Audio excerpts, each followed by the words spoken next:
Headline sponsored by Abhilashi Group of Institution. Join us to beat the crowd.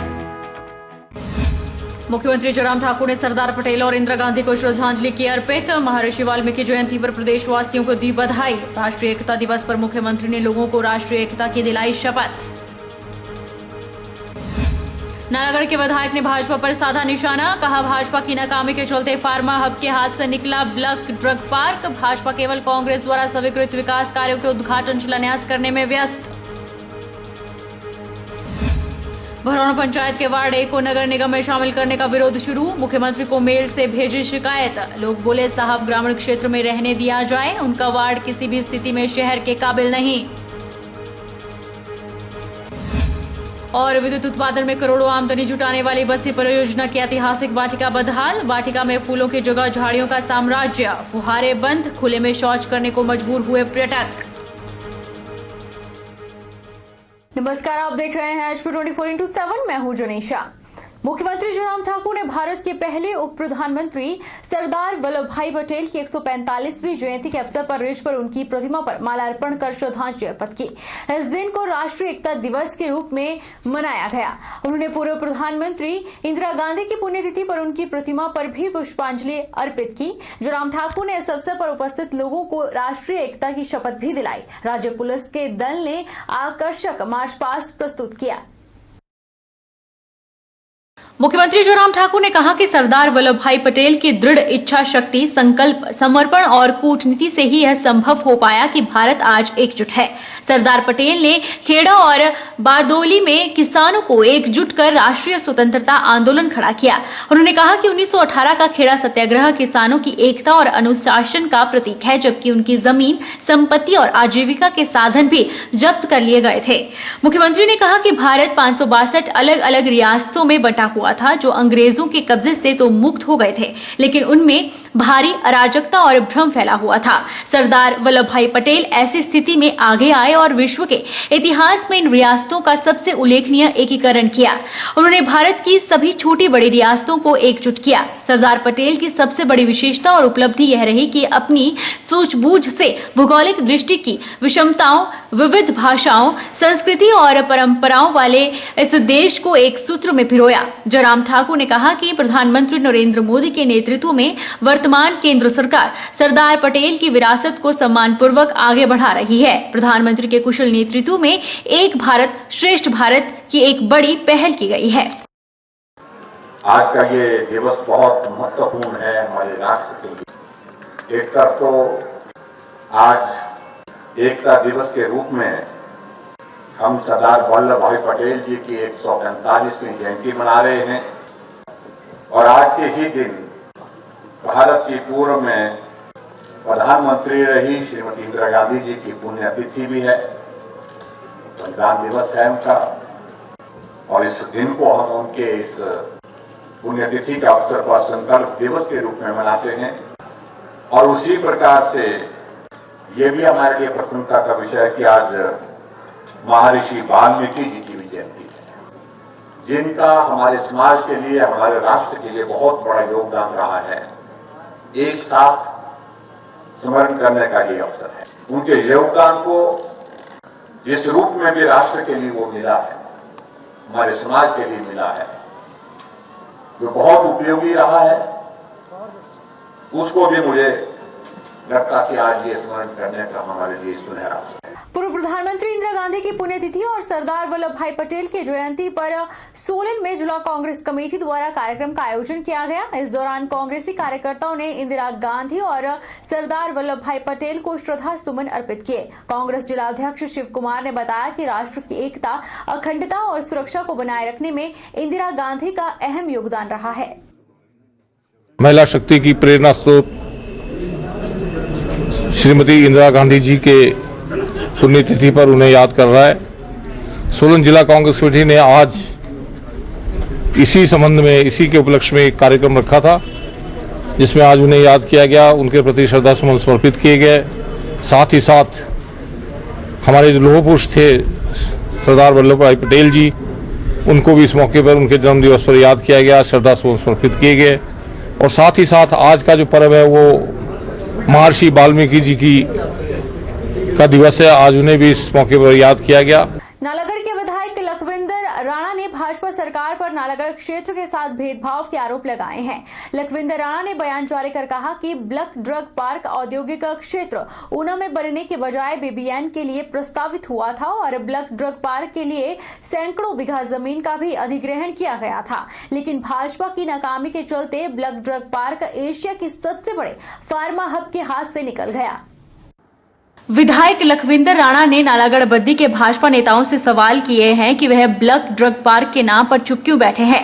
Rana ने कहा कि भाजपा नेता तो पूर्व कांग्रेस सरकार के कार्यकाल में स्वीकृत विकास कार्यों के उद्घाटन शिलान्यास करके ही खुश हैं, जबकि महत्वपूर्ण योजना ब्लक ड्रग पार्क ऊना में बनना प्रस्तावित हो गया है और भाजपा नेता आवाज उठाने के बजाय चुप होकर बैठ गए हैं।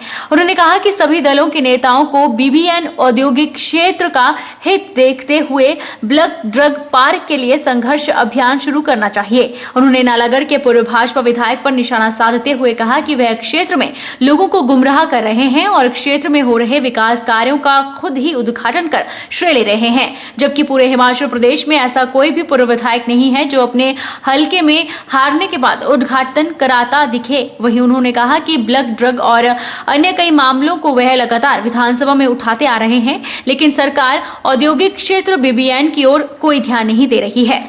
आज जो यहाँ पर ब्लक ड्रग पार्क की बात है तो हमें बड़ा खेद हुआ, बड़ा दुख हुआ। हमारे हल्का नालागढ़ के साथ जो है बड़ा सौतेला व्यवहार जो है किया जा रहा है। जो ये ब्लक ड्रग पार्क है हमारे नालागढ़ में जो है आना चाहिए, ताकि यहाँ पर 1700 बीघा जो जमीन जो थी मुजोली में इसका चयन भी कर लिया गया था। लेकिन आज बड़ा दुख हो रहा है, जो ये यहाँ के भारतीय जनता पार्टी के लोग हैं इनकी मेहरबानी से, जो हमारे पूर्व विधायक हैं इनकी मेहरबानी से जो है ये जो ब्लक ड्रग पार्क जो है ये वहाँ पर जो है ऊना में जा रहा है। और हम इसके लिए मुख्यमंत्री जयराम ठाकुर से शीघ्र हम बात करेंगे और हमारे जो इंडस्ट्री मिनिस्टर हैं हम उनसे भी बात करेंगे। सोलन में आज 40 लोगों ने कांग्रेस पार्टी की सदस्यता ग्रहण की।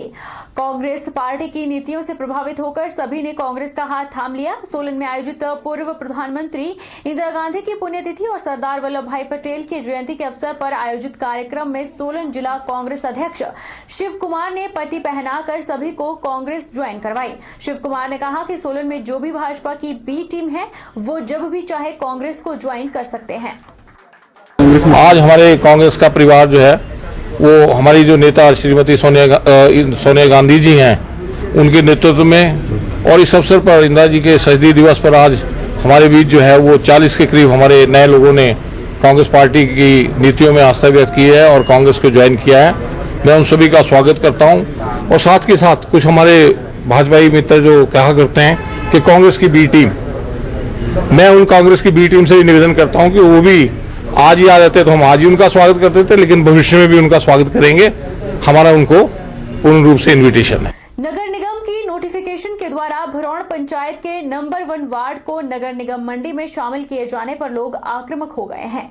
उन्होंने नगर निगम में शामिल किए जाने का कड़ा विरोध करना शुरू कर दिया है। उन्होंने सीएम को शिकायती पत्र मेल से भेजते हुए कहा है कि साहब उन्हें ग्रामीण क्षेत्र में रहने दिया जाए, उनका शहरीकरण ना किया जाए, क्योंकि उनका वार्ड किसी भी स्थिति में शहर के काबिल नहीं है। यहाँ के लोग अधिकांश किसान हैं। भरौण पंचायत के तांद और कलहयार गांव के धर्मपाल, श्रवण कुमार, रवि सिंह, भूपेंद्र सिंह, रमेश सिंह, राजू सहित कई अन्य सैकड़ों लोगों के हस्ताक्षरित युक्त ज्ञापन सीएम को भेजी गई। ग्रामीणों का कहना है कि गांव में अधिकांश लोग गरीब हैं और खेतीबाड़ी से ही अपनी रोजी रोटी चलाते हैं। दूध का व्यवसाय उनका प्रमुख है, फिर भी उन्हें शहर में डाला जा रहा है। यह कहां तक उचित है?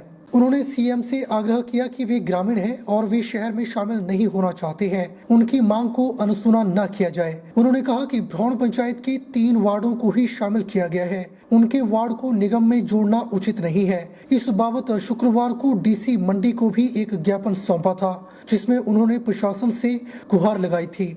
ग्रामीणों ने कहा कि पिछले कल उन्होंने डीसी मंडी को ज्ञापन दिया था। उसके बाद उनकी पीड़ा को समझते हुए डीसी ने बीडीओ को मौके पर तत्काल भेजा और एक रिपोर्ट फिर से मंगवाई कि भरौण पंचायत का वार्ड एक सचमुच ही शहरी क्षेत्र के लायक है या नहीं। फिलहाल बीडीओ की रिपोर्ट प्रशासन को सौंपी जानी है। उन्होंने डीसी मंडी से आग्रह किया है कि वे ग्रामीण लोगों की चिंताओं से वाकिफ हैं, वे अवश्य ही निर्णय उनके हक में सुनाएंगे।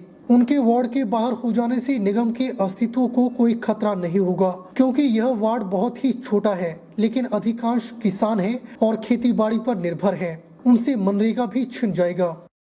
इस विषय में डीसी मंडी से मिले, हमने उनके समक्ष अपनी एक प्रॉब्लम रखी सर कि हमारे 2 गांव ब्राउन वार्ड आपने नगर निगम में ली है, जिसके हमारे दो गांव गलती से ले लिए गए हैं। मैप जो है उसका ठीक ढंग से नहीं लिया गया है। ये दो गांव है वार्ड नंबर 2 के, ये बिल्कुल हमारी वार्ड नंबर 1 बहुत लंबी फैली हुई है सर। जैसे स्केती खड्ड से लेकर वहाँ किप्पर खड्ड तक है। पहला गांव स्केती खड्ड में है और दूसरा गांव है किप्पर खड्ड में, जो जिसकी वजह से हमारे ये 2 गांव शहर से और ब्राउन पंचायत से सबके दूर का गांव है सर। और ब्राउन पंचायत की सबसे आखिरी ये 2 गांव में आते हैं, इसके बाद दूसरी पंचायत शुरू हो जाती है। तो हमने डीसी महोदय से निवेदन की थी कि सर आप अपना एक प्रतिनिधि भेजो जो कि उस साइट में जाके देखें कि क्या हम सही बोल रहे हैं या गलत बोल रहे हैं। तो डीसी साहब ने तुरंत ही उसके ऊपर एक्शन किया। उस दिन बीडीओ साहब भी गए थे कल सर, हमने उनको भी अपनी समस्या रखी।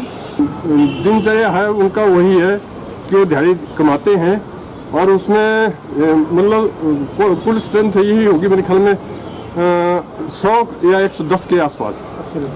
तो उससे क्या है कि उसमें से गवर्नमेंट एम्प्लॉय मुश्किल से 4 या 5 हैं, बाकी सब दिहाड़ीदार मजदूर है, मनरेगा पर डिपेंड है। और उसके बाद उनका दिनचर्या जो है वही है कि दूध बेचते हैं और उससे अपना गुजारा चला रहे हैं। तो जिस प्रकार से अपना जीवन व्यतीत कर रहे हैं खेती बाड़ी और पशुपालन, उनको उसमें ही रखा जाए। और उसके लिए हम डीसी साहब से भी मिले थे, डीसी साहब ने उसके ऊपर तुरंत एक्शन किया, वीडियो को भेजा, पटवारी को बुलाया।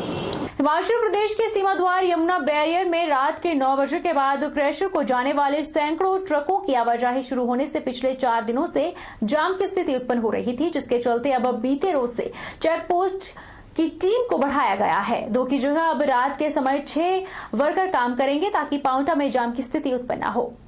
उत्तराखंड राज्य से रोजाना पांवटा साहिब में 400 से अधिक ट्रकों की आवाजाही होती है। यहाँ के नवादा, मंत्रालियो, पुरवाला, बहरहाल क्रैशर में माल ढुलाई उत्तराखंड राज्य में की जाती है। पांवटा के सबसे संवेदनशील चेक पोस्ट और सीमा द्वार पर प्रशासन ने नई रणनीति बनाई है। यहाँ पर दोनों तरफ पुलिस और आरटीओ की टीम सख्ती से कार्रवाई कर रही है, तो दूसरी ओर चेक पोस्ट की टीम भी बहुत ज्यादा फुर्ती दिखाकर ट्रकों की आवाजाही करवा रही है। इस बार चेक पोस्ट की टीम ने एक साथ 5 पर्चियां काटने का कार्य भी शुरू किया है ताकि जाम की स्थिति उत्पन्न न हो। वहीं पुलिस अधीक्षक अजय कृष्ण शर्मा ने बताया कि उपायुक्त सिरमौर के आदेशों के पालन पुलिस प्रशासन कर रहा है, तो वहीं अब उत्तराखंड प्रशासन भी रात के 10 बजे से लेकर सुबह के 6 बजे तक ट्रकों की आवाजाही शुरू करेगा। माइनिंग की जो गाड़ियाँ आती है, जो भी डीसी साहब ने आदेश किया है कि 9 से 5 के बीच में आएगी, उस पर भी हमने चर्चा की है। और ओवरलोडिंग का जो इशू है उस मुद्दे पे भी बात की है। इसमें हमें इंटरनल भी कुछ डिस्कशन आरटीओ वगैरह से करनी पड़ेगी, क्योंकि ओवरलोडिंग की गाड़ियों का चालान तभी किया जा सकता है उनका वेट की जाए। तो इसमें हम अपने लोकल डिस्कशन भी करेंगे। रुकेंगे एक छोटे से ब्रेक के लिए, ब्रेक के बाद फौरन लौटेंगे।